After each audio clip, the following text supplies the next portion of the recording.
Okay, so, Fernanda Torres, right? The Right. amazing actress, nominated for Best Actress for I'm Still Here. Oh, yeah, she's incredible in that film. Well, um, you know how things can get a little messy sometimes in the world of entertainment? Always.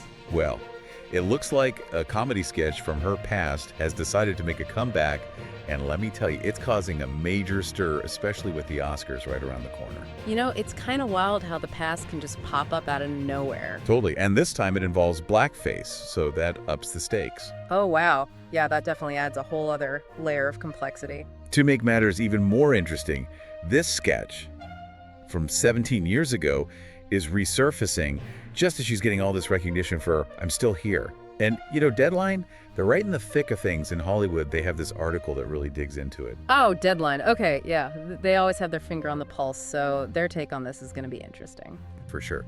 What I find really interesting is how they've chosen to let Torres address this directly, publishing her full apology. It's like they're giving her the space to own up to it, which maybe hints at where they stand on whether this should affect her chances at the Oscars. What do you think? Yeah.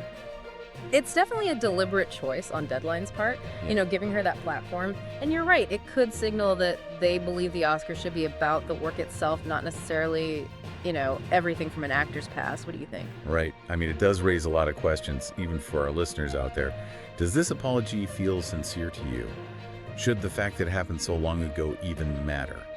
And how do we even judge something that happened so long ago, especially given that it was a different cultural context? Brazil and ideas about what's acceptable have shifted so much. Absolutely. It's complicated, and honestly, it's something we all need to think about. Our own views on race and even humor have changed a lot over time, too. Definitely. So let's talk about the sketch itself for a moment. It was part of this really popular variety show in Brazil called Fantástico. It was on for years, so it had a big influence.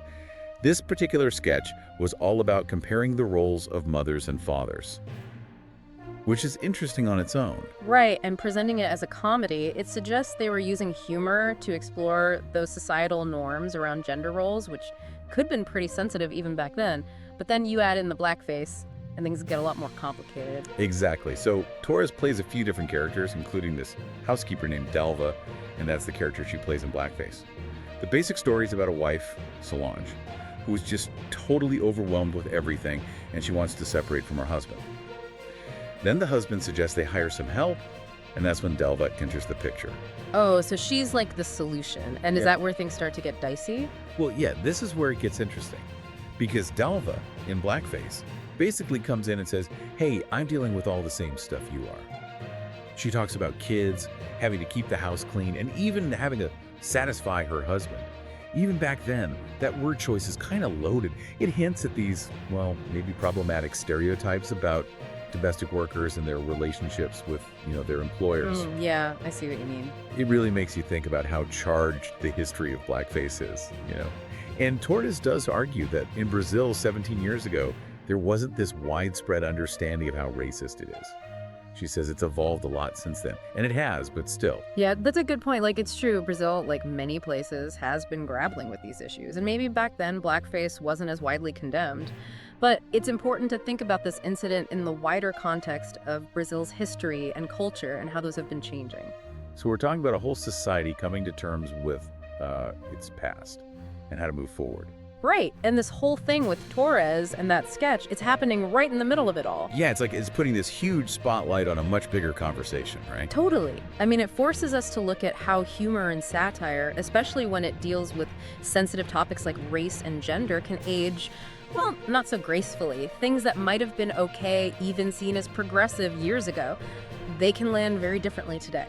Okay, so let's dive into this evolution of awareness in Brazil a bit more. What were some of the key moments or movements that really shifted the conversation around blackface and representation? Well, for a long time, blackface was unfortunately pretty common in Brazilian media. It was often seen as harmless, just a way to get a laugh, without any real understanding of its history, which is deeply offensive, dehumanizing, rooted in minstrelsy, and all those awful racist stereotypes. It's hard to believe that something so obviously harmful was ever considered okay. I know, right? But it shows you how deeply ingrained these biases can be.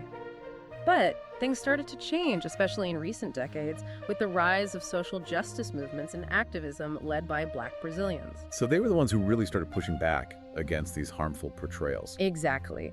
Activists, artists, scholars, they all started calling for a more accurate and nuanced representation of Black people in the media.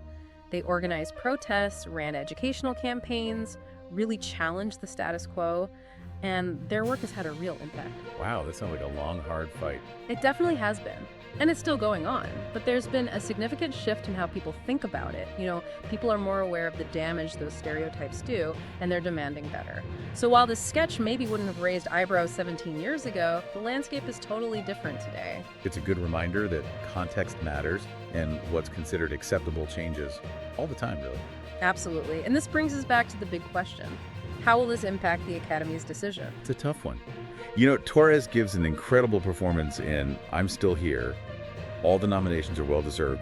But now, there's this shadow hanging over it. It's like walking a tightrope, On one hand, you have this amazing artist at the top of her game giving this powerful performance. On the other, there's this past action. And even if it was a different time, a different culture, it's still problematic. Yeah, it feels almost impossible to separate the art from the artist in a situation like this. Yeah, it's a real challenge. I wouldn't want to be in the Academy's shoes right now, having to figure that out. To weigh her talent against, the harm caused by this incident, there's no easy answer. This whole thing really highlights how conversations about race and representation and accountability, they're unavoidable, even in a place like Hollywood. It's a sign of progress, though, isn't it? We're not willing to ignore these issues anymore. We're demanding better. And this incident with Torres is just one example of how complex these conversations can be. Absolutely. It goes way beyond just this one case. It forces us to think about how we reconcile the past and the present, how we hold people accountable, and how we create a more just future for everyone. So, to our listeners out there, what are your thoughts on this? If you were voting for the Oscars, would this incident influence your decision? What criteria would you use to weigh an artist's past against their present work? It's a tough question, but it's important to consider. It really is. Because it forces us to examine our own values and biases, and to really think about how we define things like accountability and progress. It's a conversation that goes way beyond the Oscars, really. It's a conversation we all need to be having. It feels like we're kind of at a turning point, like we're finally starting to have these tough conversations about race and being accountable, and in a more honest and real way. I agree. It's like this case, it brings together so many things. Art, celebrities, social justice, how culture evolves. It's like a snapshot of all the changes happening in society right now. And for Torres, it's a reminder that the past doesn't just disappear. What she did 17 years ago in a different time, different place, it's having a huge impact on her career now. And even the Oscars race. Yeah, it's a cautionary tale for sure. It shows that we need to be more aware. Even when we think we're doing what's okay at the time, those norms can change. And sometimes really fast. That's a lot to take in. To our listeners out there, how does this whole situation make you feel? Does it make you rethink things you've done or things you maybe laughed at back then? It's a good question to ask ourselves. And I think it raises a bigger question about how we deal with harmful things from the past, like blackface. Do we just condemn it and move on? Or should we try to understand the history and learn from it?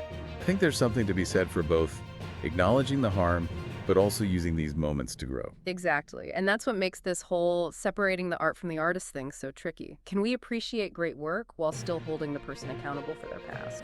There's no easy answer. And that's probably what's going through the Academy voters' minds right now. Do they reward her talent? Or do they make a statement? It's a big decision. It'll have a ripple effect. Everyone's watching. This whole situation is like one of those ink blot tests. It shows us our own values and biases, how we see these issues of race and accountability, and how we deal with changing social norms. That's a great way to put it. And that's what makes this deep dive so interesting. It's not just about one actress or one award show. It's about how we deal with the past and present and create a better future. So as we wrap up, I want to leave you with this thought. How will this controversy change how we see art and artists moving forward? Will there be more accountability or a backlash? It's worth thinking about for sure, and I guess we'll see how it all plays out. Well, we'll have to wait and see.